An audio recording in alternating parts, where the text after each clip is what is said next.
Open SenseMI.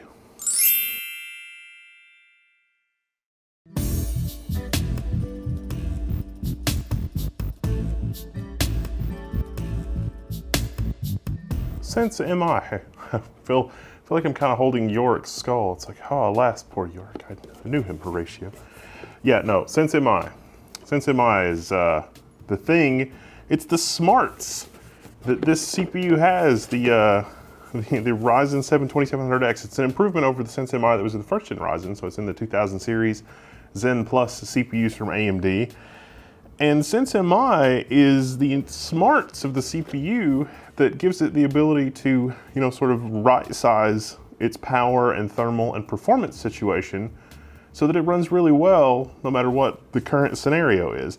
SenseMI is a big part of the technology that lets this 2700X boost all the way to the zippy 4.3 gigahertz that it has right on the label, right on the box, with the in-box included Wraithspire cooler right there. So yeah, I mean, but how does it do it? Like, how does it work?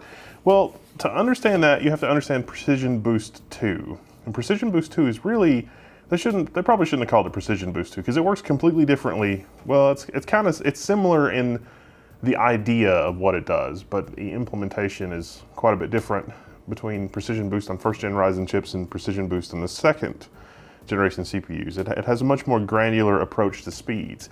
So when you look at the 4.3, and it's actually 4350 megahertz at the very top end for what this CPU supports without, we're going to call it an overclock because overclock means something different here. I'll explain more about that in a minute. But when we're talking about that 4350 down to, it's like, oh, we've got all 8 cores loaded. It's going to be your 3.7 gigahertz boost or base clock, right? No, actually, in reality, I don't think that I've really seen this thing ever actually hit its 3.7 gigahertz base clock, even when doing Prime 95. When I was running Prime 95, it was like 38, 39, 50, something like that. For Cinebench and other stuff like Cinebench, 40, 50 megahertz out of the box with no expensive aftermarket cooler. It's using the Wraithspire cooler. So let's talk about pushing that further. I mean, 4.3 gigahertz, but I want it to be 4.3 gigahertz all the time on all 8 cores. And it's like, well, not so fast there. That does seem to be the trend around the internet, doesn't it? It's like, let's just crank the voltage and the multipliers and see what happens. And most people are hitting, 4.1, 4.2 gigahertz with the 2700X, which, even though that's an all-core overclock, and for things that support using all 8 cores, the performance will be marginally better. In general, that kind of an overclock actually hurts your performance. It's actually going to perform worse with that 4.2 gigahertz all-core overclock than it does right out of the box. And the reason, again, SenseMI. So is it the case then that you would have to give up your 4.350 gigahertz out of the box clock in order to get that slightly zippier all-core performance? Because, I'm talking about 4.1 or 4.2 gigahertz, and I just told you the SenseMI. Depending on the workload, 3.9 to 4050 megahertz, again, with the included in the box cooler. It's a little bit better if you have a better cooler.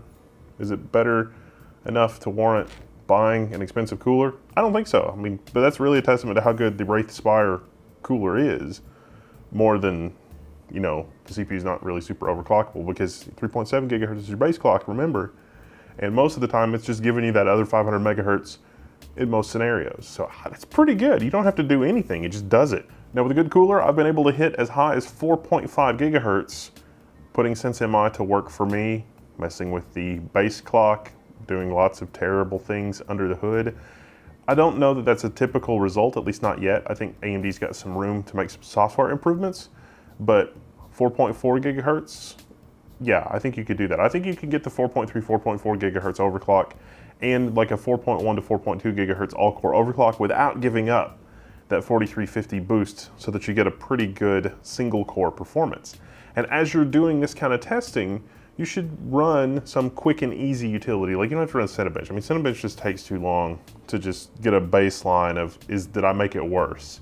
CPU-Z is a pretty good utility. CPU-Z is not good for performance or stability testing or anything like that, but as you make these changes, you might actually introduce a situation where, like with safety or a circuit breaker or something trips, and all of a sudden it's like, well, I thought I gave it better numbers, but it's actually performing worse. CPU is a pretty quick utility for figuring that out, because you can just go over to the bench tab and hit bench and try to figure it out. I think most people, a lot of people, I'd say probably 80% of people, should be able to just tune some things by hand and with the Wraith Prism cooler, get it to a point where you're getting around 500, like 490, 500, something like single thread performance in CPU-Z, and around 5,000 multi-core performance in CPU-Z, which is really quite good for a 330, 300-ish US dollars CPU. So SenseMI does what it says. It's a set of learning and adapting features that help Ryzen CPUs hit that 4.3 gigahertz right out of the box. You need voltage for the high clocks, and you need amperage for a lot of cores at the high clocks. And that's the danger that you run into, is like, I've got a high voltage and that gives me the clocks, but I also need a lot of amperage to feed all of my cores, and volts times amps is watts, and so you're dealing with that many watts of heat. And it's more watts of heat that you can physically dissipate. It's more watts of heat than the CPU was designed for. So high current plus high voltage all the time, just not gonna work on these CPUs. That's why you've gotta use SenseMI if you wanna have the high single core performance plus the high multi-thread performance. So the question on your mind should be, how does SenseMI know how well the CPU is doing? How does it know if it's performing well? Well, there's a component to SenseMI, I surmise, under the hood that is sort of figuring out if the CPU is reliable. And so you think of it as like points of a triangle. It's like SenseMI is trying to deal with thermals, it's trying to deal with like power delivery and power utilization, and those things are kind of related. And it's also trying to make sure that even given the power and thermals, is the CPU still operating reliably? Now, I don't know precisely how it does that. I can just tell you that it definitely seems like it's doing that under the hood. And that kind of makes sense. I mean, wouldn't you want a CPU with a knock sensor? I mean, that's basically one way to think about it. That's actually what the Stilt calls it, is some type of a knock sensor like you would have on an internal combustion engine. It's like the engine's gonna run as fast as it possibly can, but if it's running too lean, or it's not, the combustion is not happening properly, a knock might happen. And so the knock sensor can back off or control the parameters of the engine so that the engine runs better. Well, SenseMI basically has a knock sensor built in, it seems like. And so with the knock sensor, SenseMI can say, oh, the CPU is doing something weird, let me back off. Fortunately, AMD has exposed some of those tunables for us so that we can run our engine a little leaner, we can run it a little hotter, we can run it a little bit faster if we so desire. And so we can sort of override SenseMI. Now, I think SenseMI is still at the helm here, so you're not gonna be cranking it up to 5 gigahertz or anything like that. But I think that we can sort of put SenseMI to work for us and give it a little bit more voltage as it needs it, and be able to get those slightly higher clocks, as long as we can deal with the heat and the performance and that kind of thing. Now, the easiest tunable that AMD has given us is, yeah, this cooler has a switch, has a tiny little switch, low and high. Flip it to high, and when it's on high, the fan's gonna make more noise, it's gonna move more air, but just because it's on high, the thermal situation on the CPU is gonna be better, and you will see a small performance uplift completely automatically. That's SenseMI. SenseMI is saying, cooler's upgraded. All right, cool. I'll try to run turbo more often. I get the feeling that like that 3.7 gigahertz base clock is something that would only happen, it's like in an extreme thermal situation. It's like, oh, I've been running Prime 95 for 2 hours, the inside of the case is like 100 degrees, and I need to, I'm just gonna drop down to that 3.7 gigahertz and just slug it out at 3.7 gigahertz. But like I say, in practice, 3.7, I never saw 3.7 gigahertz. It was always at minimum 3.9. Most of the time, 40, 50, even on all 8 cores. Thinking about how SenseMI behaves, this is probably, an AMD first. I mean, this is probably technology that's gonna be incorporated into a lot of consumer CPUs going forward. I mean, think about it. Speed of light, that's not getting any faster. We don't really have any new CPU microcode on the horizon. So, like 4.5, 5 gigahertz is basically it for current silicon, current processes, current microarchitectures. And that kind of makes sense because speed of light. I mean, in 1 nanosecond, in 1 billionth of a second, light can only travel, 29 centimeters, 29.979, almost 30 centimeters. That's not very far. It's like in 1 billionth of a second, light can travel this far, and in 1 billionth of a second, this microprocessor has had 4.3 cycles. Yeah, this processor cycled the clock 4 times in this far that light has traveled. Think about that. That's crazy. That's completely insane. That should just, blood should shoot out your nose if you really think about that. So what are you gonna do? It's like, well, we're gonna make the CPU, able to clock itself as high as it possibly can for the particular workload that you're working on. SenseMI, that's what it is. We'll see this technology on other CPUs, pretty sure. Now, Precision Boost Overdrive, I really do think AMD has got a trick up its sleeve there. I think that they could expose some more tunables for crazy people like me and be able to, push past the 4.3 gigahertz, give the CPU a little bit more voltage, do some tuning around how it's monitoring its thermals and how it's monitoring, the knock sensor, how it's monitoring power utilization, and really, really let it shine. When we're talking about this kind of a time scale and the CPU's upped its voltage and its clock speed is insanely way high, it's suddenly producing crazy amounts of heat. The way the heat is carried away is airflow.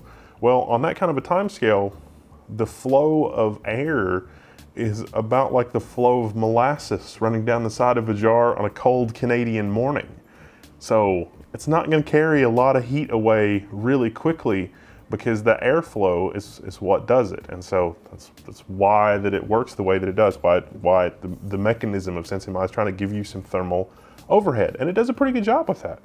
Now you got the AMD Ryzen Master software, but as of right now, when you mouse over the Precision Boost Overdrive, it just says, coming soon. So there's definitely some stuff coming soon there, but I still think that Precision Boost Overdrive, they're gonna add something to let us push past the 4.350 gigahertz. They just gotta AMD, because it's kind of sketchy to try to do that on your own. But Ryzen Master is an option. Me personally, I think, at least at the time of this video, we're gonna have to dive into the UEFI. And so in the UEFI, you've got some options, and most of the time they're under the Northbridge common options. It's like, common IO options or whatever. And in there, you can set your thermal preferences for the CPU, and I'm gonna set it to 89 degrees C, which I think is hot. You probably don't want it to run that hot. And I think that you can control the EDC and the TDC, and there's a bunch of acronyms in here. And it's basically how much power can the CPU draw, what kind of voltage can the CPU ask for, what kind of wattage are we dealing with on a short duration, what kind of wattage are we dealing with on a long duration. It's all the AMD terminology for that. And with this option in the UEFI, you can load the defaults for the board. In this case, with the Asus Crosshair Hero 7, those defaults are insane, like 1,000 watts and just crazy stuff like that. When you set it like that, basically this CPU speed is being controlled by nothing but the knock sensor. Well, and a little bit on the thermal side, but if you've got a good all-in-one, and the all-in-one's gonna keep your thermals under control.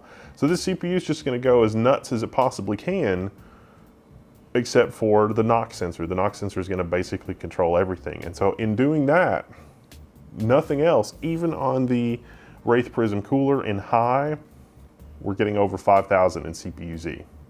If you want a little extra boost, you can tune the front side bus speed. You can tune it up to like 100.8, 100.7, 100.8, something like that, because by default it runs at like 99.8. And so when you look at it, it's something like hardware info, like 4350 comes out as like 4316. But with the little bit extra front side bus speed, the CPU doesn't notice, the AMD CPU doesn't notice, and then it'll run a little bit faster. And so you can actually even push a little bit past 4350, and that's been pretty stable on this 2700X, even with the Wraith cooler, although the temperatures start to get a little insane, and then it sort of backs off the speed a little bit. So again, run CPU-Z or whatever, make sure that you don't have any performance regressions or any kind of loss in stability. So what else? Okay, so that's overclocking, and you're telling me something is coming with Precision Boost Overdrive. Now, I don't know that for a fact, just a guess. It's an educated guess, but it's just a guess. What else can you do? Well, it turns out memory speed, Ryzen memory speed. Remember that spreadsheet that we made a long time ago where it's like, it doesn't really matter if you can't run, DDR4 4000 on first gen Ryzen. You can just tighten the timings and make up most of the difference and still get the good performance. Well, it turns out that's doubly true on the 2000 series Ryzen. Now, 2000 series Ryzen supports Ryzen, DDR4 up to 2933, which is awesome.